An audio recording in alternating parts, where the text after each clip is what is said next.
My guest at this time is a 20-plus year veteran WWE referee. It is our good friend, Jimmy Korderas. Jimmy, welcome back to the show. It's been too long. I know. It's good to be back, man. I hope you guys are well and safe over there. We're trying our best up here in the Great White North, but not quite white yet. But we'll get there. we got some weird snow the other day here in Chicago. It was like 38 degrees. It couldn't stay on the ground, but it was snowing. It was the damnedest thing, Jimmy. Well, we got a few nights of frost, which was you look outside and you go, wait a minute, what is that? I see some frosting on the windshield of the car. I don't like that. I know. No, for someone born and raised in Canada, I'm not a fan of cold. Let's put it that way. Do you like that Corner Gas show? Have you seen this?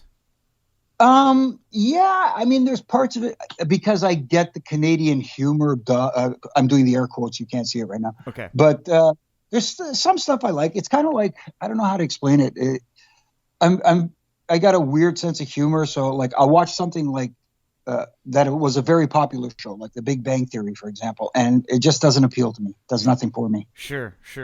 Okay. It isn't in my wheelhouse, Gotcha. A very popular show, and people say, how can you not like that show? Because I don't. Wow. Well, I was asking because, like, there was a lot of wrestlers on one episode. They had, like, Lance Storm and Bret Hart and Trish Stratus. All your buddies were on Corner Gas like a week ago. Yeah, I know, and I haven't yet seen that episode, so I gotta go check it out. Definitely. It's good. I talked to Bret Butt. I talked to all of them about it. That's why I was asking you. All right. Okay. Well, this was kind of a letdown of a conversation. All right. Let's get back to the wrestling. No more cartoons. Be honest, though. Sorry, buddy. All right. Well, anyway, AEW Full Gears this weekend. What's your excitement level? How you feeling heading into AEW's latest pay-per-view this weekend? To be honest with you, I was kind of, looking forward to it, but not overly excited about it until AEW Dynamite and that promo segment with Eddie Kingston and Jon Moxley that sold me on that match. For sure. So that's actually where I wanted to start with you, Jimmy. Like, what do you think about this main event with Eddie and Jon and like that promo that Eddie cut on Dynamite? How has this guy not been signed for 18 years? Yeah, it's funny because, it's almost like Eddie was the best kept secret in wrestling as far as his micro. He can work in the ring too. Don't get me wrong. I'm not saying that, but man, is he good? See, here's the thing, and you know this too, Nick. When someone gets on a microphone and they start cutting a promo, so to speak, or they start speaking, their job is to get the viewer, the audience invested in them and what they're saying, and suspend that disbelief because we all know that wrestling is predetermined, whatever you want to call it. Eddie Kingston is believable. When I watch him and I hear him, I'm thinking to myself, that's him. Do you know what I mean? And he's drawing me in as a fan.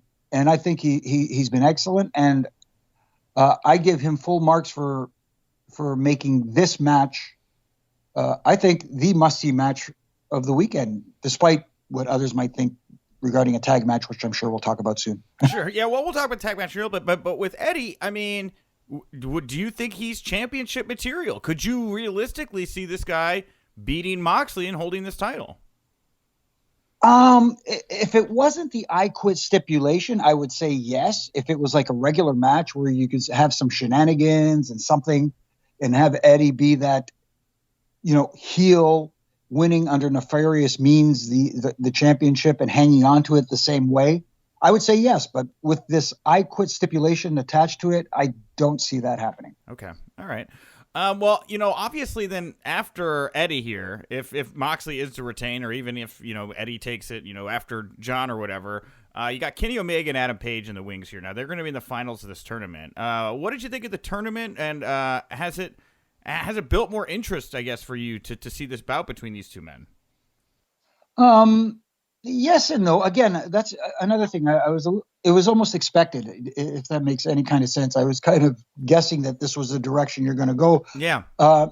Sometimes predictability is okay, and sometimes, you have to throw a curveball out there. And I think this was one of those times where you could have saved this match for a different time. I get it. There's something at stake here, which is a title opportunity. But at the same time, this was an opportunity to drag out this rivalry and add a little more layers to the story. Okay, what before would you have done differently then, if not get to the match right away here? I don't know. Maybe. See, that's tough. Like, somehow have one of them, whether it was Adam Page or Kenny Omega. For one thing, I wouldn't have had. There would have been nothing wrong with Kenny losing, especially after kicking out of a Canadian Destroyer on the ramp and a package pile driver and stuff like that. But anyways, that's going in a different direction. Anyways, somehow have one of them get knocked out of the tournament, regardless of how, whether it was an accidental disqualification or something like that. So you can hold off on this, or have one of the guys accidentally cost the other guy the match. I gotcha. Yeah, I kind of thought we were going to see something like that. When I saw Wardlow pick up a win in the first round, I was like, I don't know. I was like, maybe this is a chance to put a spotlight on that guy, because, I saw this tournament and, sure, we got, what was expected here, but who else benefited from it? I think Wardlow's the only other guy that I could think of that even had a moment in that tournament outside these two guys. Yeah, but even him in what was the match against I think he sold a little bit too much. Jungle Boy, I think it was him and Jungle Boy. Yes. Look, I get it. Jungle Boy, I get that they see a lot of upside in him and stuff like that. But at the same time, that was an opportunity to get Wardlow up to a next level, and I thought that was a missed opportunity. You like what they're doing with him and MJF, and now he's like the full on just like lackey, I own you character in MJF's world. Again, on the fence with it. I want to see where it goes first and how it develops before I pass full judgment on it, because I've been accused of being overly critical of AEW, and people have this misconception that I'm not entertained by what I see. They do entertain me, but again, from a purely business standpoint, I look at things and I see things and I go, oh man, there was an opportunity missed, if you know what I mean. Sure. Well, I got. Let's talk a bit about MJF and Jericho here. We'll get to the tag team stuff after that. So with MJF, him and Jericho did this late dinner debonair. Was this your cup of tea? Did you enjoy late dinner debonair, Jimmy? Well, to be honest with you, okay, again, two sides of a coin here. Was I entertained by it? Yes, I thought it was well done. I thought it was fun and stuff like that.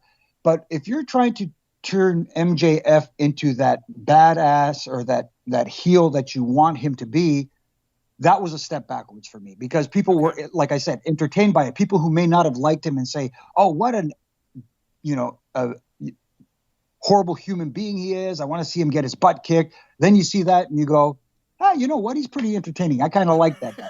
Now you've defeated the purpose of making this guy a heel. And people pointed out to me, well, what about when Stone Cold Steve Austin and Kurt Angle did their Jimmy Crack Corn and I Don't Care stuff? And I'm like, yeah, but for years before that, Austin was a badass. Yeah.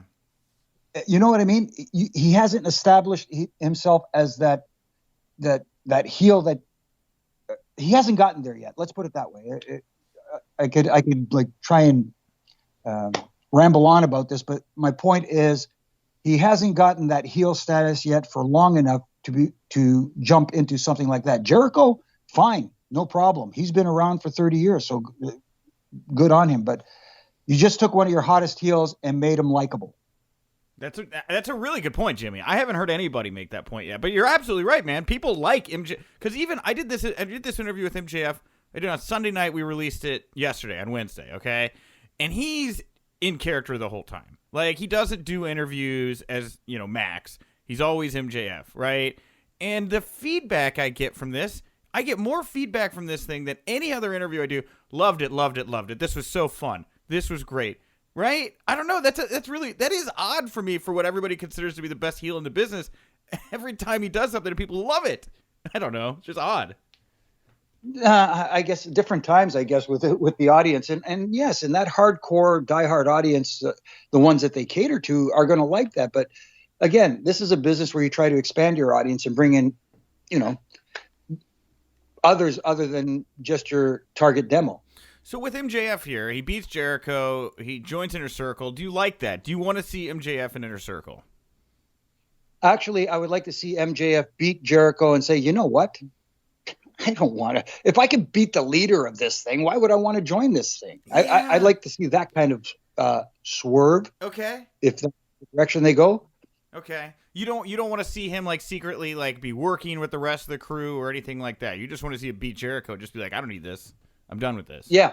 Huh. Yeah, I would rather see that. That's just my thing. I mean, like you could see him beating Jericho and kind of taking over the crew, and that was in the works for a while. But at the same time, I'd rather he beats Jericho, and Jericho reluctantly, okay, now you can join the inner circle. And so, why would I want to join you guys? Yeah, if I can be the leader, well, and the thing for me is like I love the little like soft tease we've had here for months of something's going on with FTR and Sean Spears, but they need that fourth guy. Like, I asked him about this, and he like, of course, because he's in character, he's like, no way. But I have a lot of respect for those guys. Beats Jericho. Why would I be a part of this group? His crew comes in and makes their statement. Like that would be something that I would like, kind of in the same vein of what you're talking about. You know? Yeah. No, I totally agree. Yeah. Lastly, before we get into the FTR stuff, with Jericho, man, hard to miss. I'm not a political person, but I do a lot of political tweeting and engage with a lot of political people these days. What do you think about what he is doing right now with all the politics and stuff and playing with the fans and whatever? I don't really know what he's trying to do right now, I guess. I think it's just Chris being Chris, trying to stir the pot a little bit and just, get people riled up a little bit, I guess, for lack of a better term. I mean, it's funny because you brought up the politics, but politics is in the United States right now, and to some extent up here in Canada, and wrestling mirror each other a lot in ways that people might not see. America's so divided right now that but look at wrestling too. People are entrenched in different camps, and they're like saying, well, these guys suck and these guys are great. And and you're seeing that in politics as well. And I think Jericho is tapping into that, both politics and wrestling fan base that is divided and trying to stir the pot. And hey, Chris is a smart guy. He knows what he's doing. Okay. So you see the method to the madness in what Chris is doing here. You should say heel getting old school heat, I guess the way to put it, or no? Am I overstepping by saying something like that? Yes, and by that old adage, any kind of attention is good attention. Okay, got it. Yeah. Well, real quickly on the politics too. If Biden does take this thing here, we're recording this on Thursday at 10 a.m. So by the time this comes out, we're going to release this on Friday morning. This whole thing could be over. If you're Vince McMahon, with all the stuff that Andrew Yang has been saying and all these reports that the wrestler's been talking to her and everything, talking to him and everything like that, I mean, do you think we're going to see something in the next 4 years go down? Do you think there's going to be another big Washington WWE brawl in the future? I don't know. I think there's other priorities that take precedent.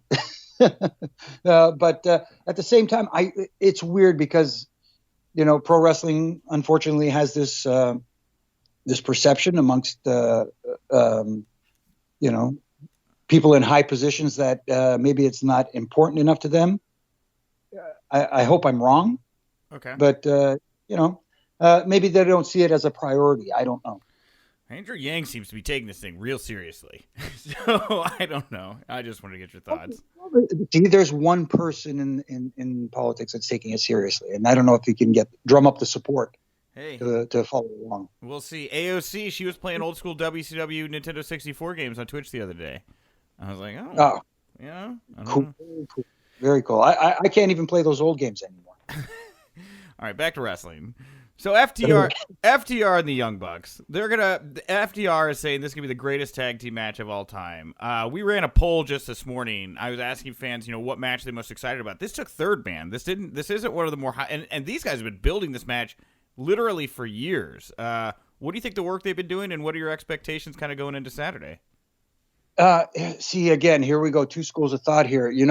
Obviously the Young Bucks should be the baby faces going into this thing, with FTR being the heels. They've been, chatting back and forth, talking about this for years on social media and getting, this fan base excited about this match. And then I don't know why this trend, it's not only in AEW, I see it happening other places as well, where there seems to be shades of gray as opposed to having, clearly defined heels and like, why would the baby faces double super kick Alex Marvez and Tony Schiavone and super kick referees and act like spoiled brats, as opposed to, hey, we're going to work hard. We want a shot at these guys. We want to prove that we're the best tag team on the planet. They want to prove they're the best tag team on the planet, instead of, fighting about. Yeah, I don't know. I didn't like the build up to this. If that makes any kind of sense, I would have rather seen it. Hey, we're the best. We're the best. Yeah, but you guys, break rules. Look at us. We're following the rules. FTR came in when they first came into AEW. Hey, look, we follow tag team rules. We hold the tag rope. We give a 5 count. We do. You know what I mean? But they were always cheating. They were always cheating behind the ref's back, right?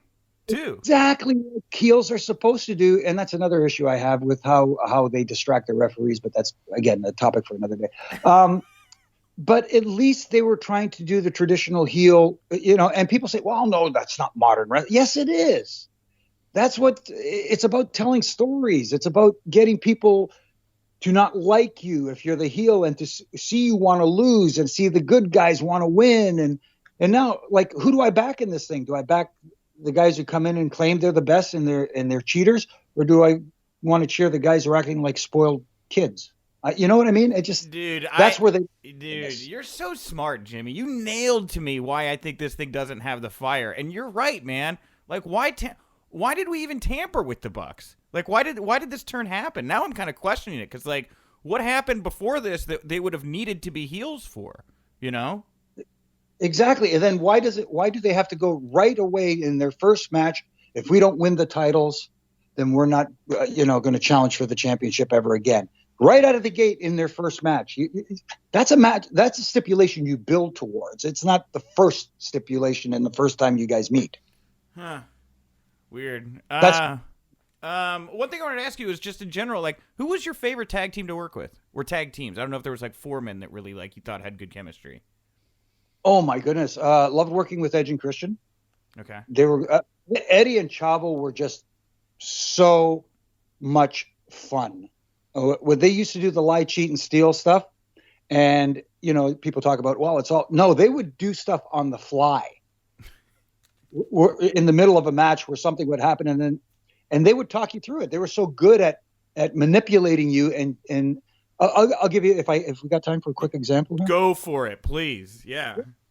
We're up in like Burlington, Vermont, and it's Eddie and Chavo versus Shelton Benjamin and Charlie Haas, and in the middle of the match, one of the bolts in the corner where the turnbuckle was coming loose. So Chimmel, who was ring announcing and timekeeping at the time at ringside, picked up the wrench, which he used to ring the bell to tighten the bolt in the corner.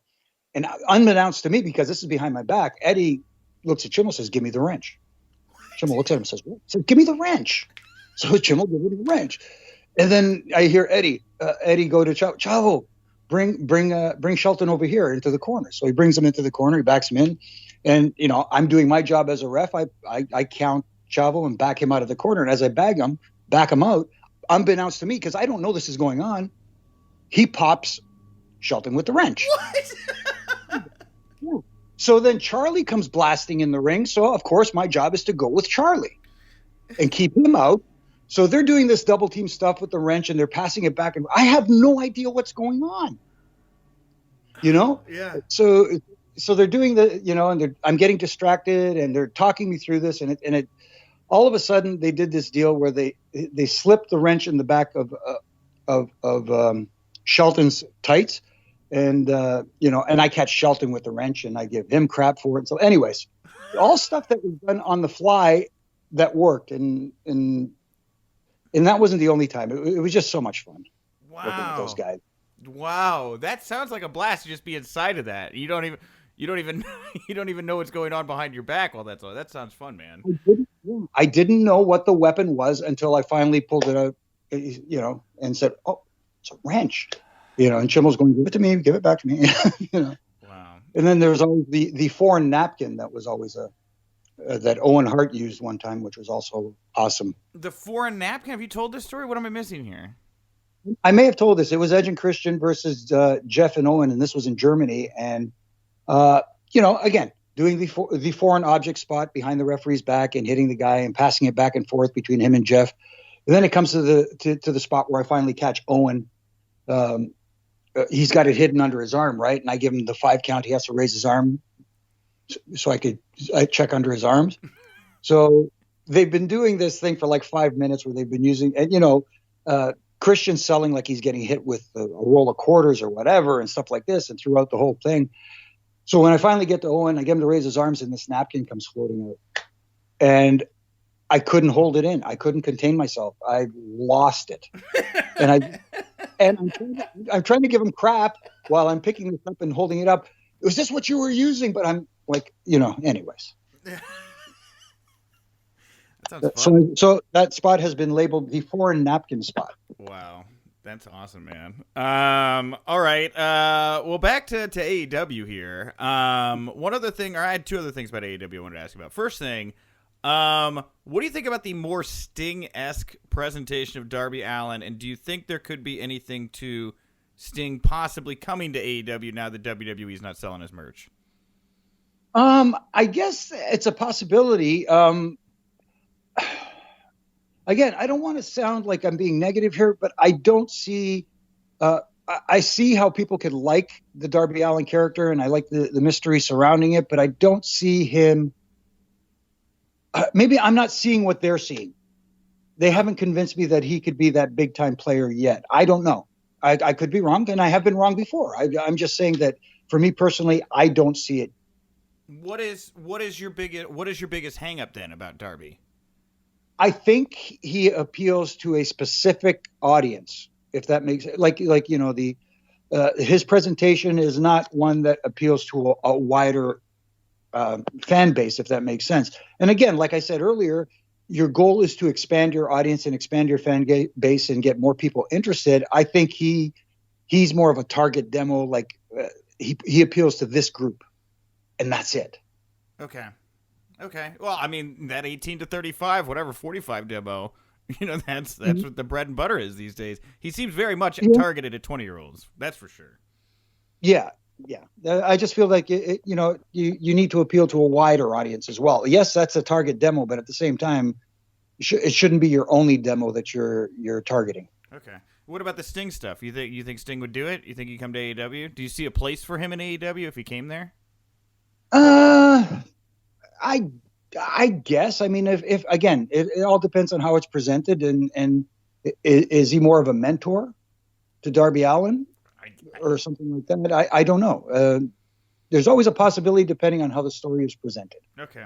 And one of the other things I want to ask you about the women's division right now in AEW, very little weird in my opinion, because like the NWA Women's Championship seems to have become like more important in my opinion than the AEW Women's Championship. Do you agree with that sentiment? What do you think of the current state of AEW's women's division?